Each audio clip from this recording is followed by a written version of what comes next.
Olá pessoal, sejam todos muito bem-vindos aqui ao nosso LAC Concursos. Eu sou o professor Alex Mendes e na nossa aula do dia de hoje a gente vai discutir aí a deposição do Robert Mugabe, ditador aí, um dos mais longevos de toda a África, que comandava com mão de ferro o Zimbábue. Então vamos lá, vamos falar um pouquinho a respeito dessa questão. Para a gente poder tentar entender a questão do Zimbábue, é preciso primeiro a gente lembrar o período colonialista e imperialista pela qual a África passou ao longo de centenas de anos. Lembre-se você que entre o século XV e o século XVI, nós vamos ter lá uma tentativa das potências ibéricas, leia-se aí Portugal e Espanha, de encontrar um outro caminho que leve até o Oriente, chamado de Índias, de maneira a manter aquilo que nós chamamos de capitalismo comercial.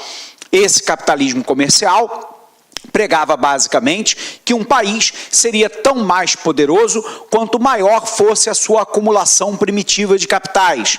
Leia-se aí ouro, prata e pedras preciosas. E que a obtenção dessa acumulação primitiva de capitais se dava sobretudo com a atividade comercial, ou seja, pela diferença entre o preço de compra dos produtos e o preço de venda dos mesmos. Essa lucratividade poderia ser então acumulada em ouro, prata e pedras preciosas. Essa ideia vai levar então a Espanha a tentar um processo de circunnavegação da Terra e a partir daí Cristóvão Colombo chega às Américas. O caminho escolhido por Portugal, num primeiro momento, foi contornar a África para poder chegar até a Ásia, visto que o mar Mediterrâneo havia sido tomado, pela população árabe islâmica.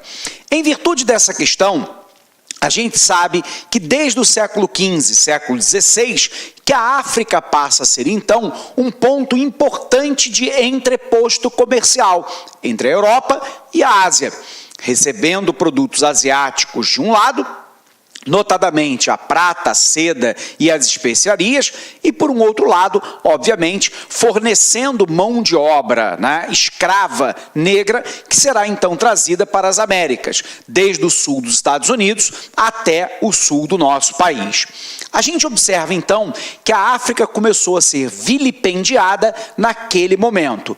Mas observe você que nós vamos ter uma inflexão importante entre 1885 e 1886, pegando lá 1884, 85, 86, que fora a Conferência de Berlim. Na Conferência de Berlim, as superpotências europeias, como a Inglaterra, a França, a Alemanha, a Itália, resolveram dividir a África como quem fatia uma pizza.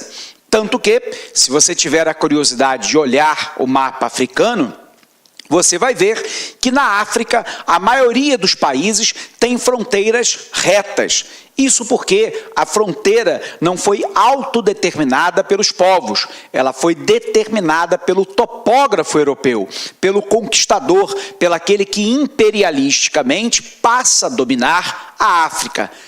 O problema é que a divisão da África, a partir dos interesses das potências europeias, acabou separando grupos étnicos, linguísticos, tribais e religiosos que eram afins e colocou no mesmo território grupos, novamente, étnicos, linguísticos, tribais e religiosos que eram conflitantes ou inimigos históricos entre si.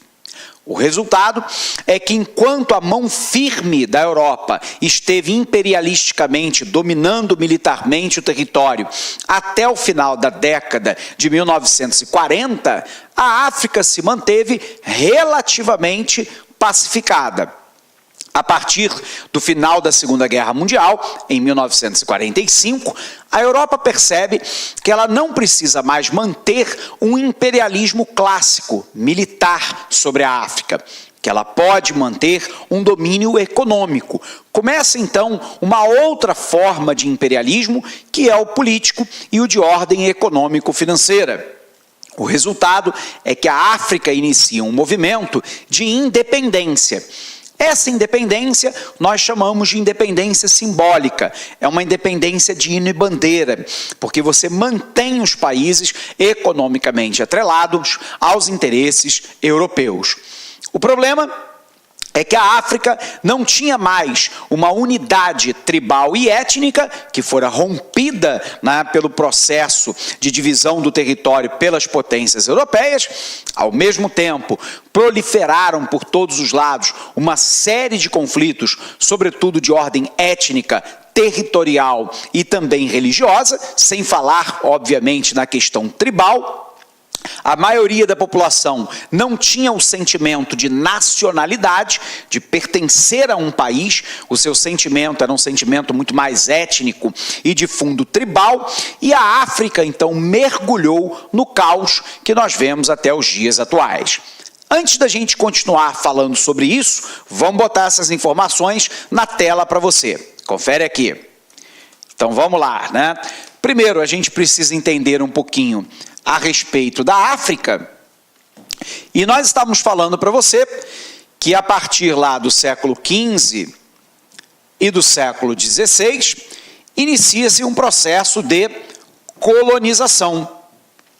Essa colonização transformava a África num entreposto comercial e, portanto, era uma colonização de exploração.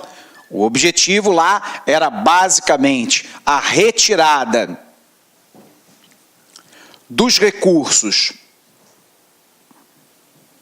naturais e humanos. Lembrando que a retirada dos recursos humanos se faz através da escravidão, com o objetivo clássico de enriquecimento da metrópole. O objetivo aqui era o enriquecimento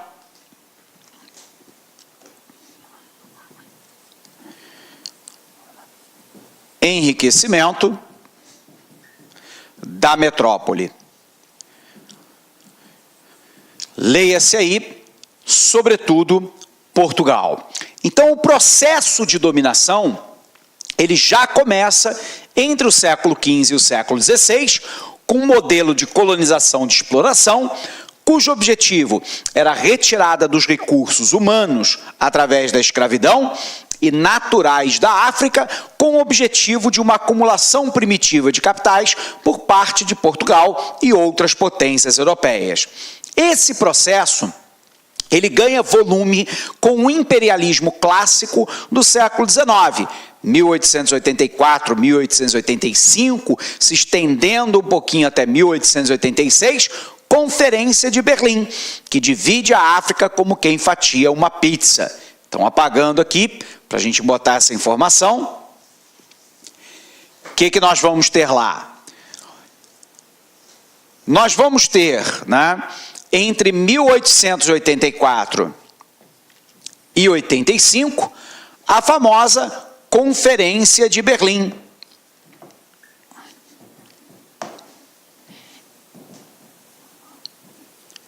E nessa Conferência de Berlim, ficou-se decidido pela divisão da África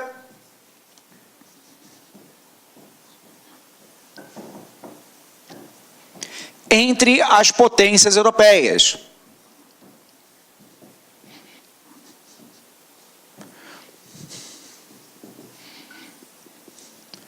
Lembrando que isso provocou, né, uma divisão étnica, linguística, tribal e religiosa dentro da África, e foi imposto o conceito do Estado-nação. O problema é que a maioria dos africanos, nesse momento, não se consideravam como nacionais. A identidade era muito mais de ordem étnica e tribal. Então, repetindo, entre 1884 e 85, na Conferência de Berlim, As potências europeias resolveram dividir a África entre si, e é por isso que o continente tem a maioria dos países com fronteiras retas. Há uma divisão, né, étnica, linguística, tribal e religiosa que separou grupos afins e juntou no mesmo território grupos que eram inimigos históricos, e foi imposto a ideia de um Estado-nação. Esse processo de domínio clássico, né, dura até o final da Segunda Guerra Mundial. Então, o domínio clássico dura até o fim da Segunda Guerra Mundial, lembrando que a Segunda Guerra Mundial termina lá em 1945. A gente sabe, então, que com o fim do domínio clássico, a Europa vai implementar no continente africano uma outra forma de domínio, que é o domínio econômico e político. E é esse domínio que impera até hoje. O problema é que a independência dos países não equacionou o problema africano, já que a África passou, durante o período da Guerra Fria, de 1945 até 1991, a ser palco de disputa entre as superpotências, Estados Unidos de um lado, União Soviética do outro. Com o fim, né, da Guerra Fria em 1991, com o fim da União Soviética nesse mesmo ano, nós temos, então, a África abandonada, e isso é o retrato daquilo que hoje nós encontramos no Zimbábue. Então, botando informação aqui de novo, né? A gente vai ter um outro período importante, que vai ser o período pós-guerra. Então, de 1945 a 1991, nós vamos ter lá uma independência política da África sob o ponto de vista simbólico, né? Hino e bandeira. Por um outro lado, você tem um imperialismo de ordem econômica e de ordem política sobre o continente. Nesse período, que é o período da Guerra Fria, nós vamos ter a África como palco de disputa entre os Estados Unidos de um lado e a União Soviética do outro. E a gente vai poder observar que a partir de 1991, a África passa a ser entregue à própria sorte.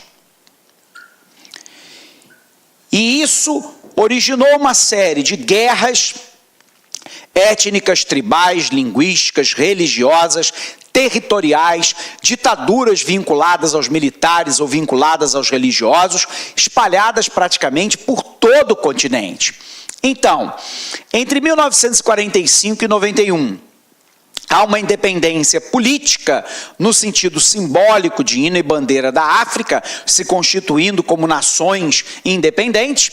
Há um imperialismo econômico e político, uma guerra fria, onde a África se torna palco de disputa entre as superpotências, os Estados Unidos e a União Soviética, e a partir de 1991, a África entregue à própria sorte. Bom, professor, onde é que o Zimbábue entra nisso? Primeiro que o Zimbábue não tinha esse nome. O Zimbábue se chamava Rodésia do Sul e nem era um país independente. Era lá imperialisticamente dominado pela Grã-Bretanha, de maneira muito especial pela própria Inglaterra. Lembrando que o Reino Unido, né, ele é composto lá por Inglaterra, País de Gales, Escócia e Irlanda do Norte. O conceito de Grã-Bretanha, né, inclui, né, por exemplo, o Canadá, a Austrália e a Nova Zelândia, que foram colonizados pelos britânicos. A gente vai poder perceber que onde hoje é o Zimbábue, nós tínhamos a Rodésia do Sul. E o objetivo dos britânicos era muito claro, era explorar as terras férteis para a produção de grãos, que deveriam necessariamente abastecer a Europa, e explorar a Rodésia do Sul, hoje Zimbábue, com a exploração de minerais, de novo, para o enriquecimento da metrópole, que era Londres. A gente vai poder observar, então, que o país foi massacrado sob o ponto de vista cultural, étnico, econômico, financeiro, político. A preocupação dos ingleses nunca foi o desenvolvimento da Rodésia do Sul, hoje Zimbábue. Ocorre, então, o processo de independência entre esse período da Guerra Fria. Na década de 1970, o Zimbábue vai entrar numa guerra civil e essa guerra civil, né, vai terminar de maneira fratricida com a vitória, né, do grupo que queria a independência completa do Zimbábue em relação aos europeus. E com isso houve a expropriação, né, das propriedades rurais e urbanas, sobretudo dos brancos que habitavam o Zimbábue. Foi eleito o Robert Mugabe como primeiro-ministro, e esse Robert Mugabe, com o passar do tempo, ele vai alijando todos os outros grupos, né, do poder, até que ditatorialmente ele assume, né, o comando do país. Todas as eleições com fortíssimas suspeitas de fraudes, houve uma eliminação física e uma perseguição política de todos os opositores, as ameaças sempre foram muito fortes e Robert Mugabe só pôde manter esse sistema porque os militares apoiavam o seu regime.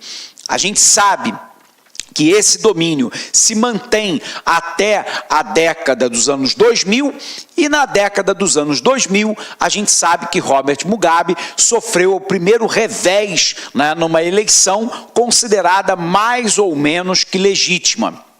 A partir daí, ele inicia novamente uma perseguição contra os seus opositores, mas começa pouco a pouco a perder o apoio das Forças Armadas e, obviamente, perder o controle da própria população do seu país. O resultado é que nesse nosso ano agora de 2017, num golpe de Estado, os militares resolvem tirar Robert Mugabe do poder, né? E agora nós temos um período de transição, né, onde o vice-presidente assume a presidência no Zimbábue, até que novas eleições sejam convocadas no país. Robert Mugabe era um dos mais longevos ditadores, né, de toda a África, comandou com mão de ferro o país durante muito tempo, fez uma forte perseguição a todos os seus opositores e empoderou a sua mulher, né, no poder nos últimos anos. Ele, que já tem uma idade muito avançada, ele já ultrapassou os 80 anos já faz tempo, né? Mas aguerridamente se mantinha no poder, e dizem muitos, pela própria influência da sua mulher, muito mais jovem do que ele, a Grace, nos últimos tempos. Ok? Vamos revisar isso então lá no nosso material? Confere. Olá, meus amigos, minhas amigas, e aí, gostou da aula do professor? Professor top de linha, não é isso?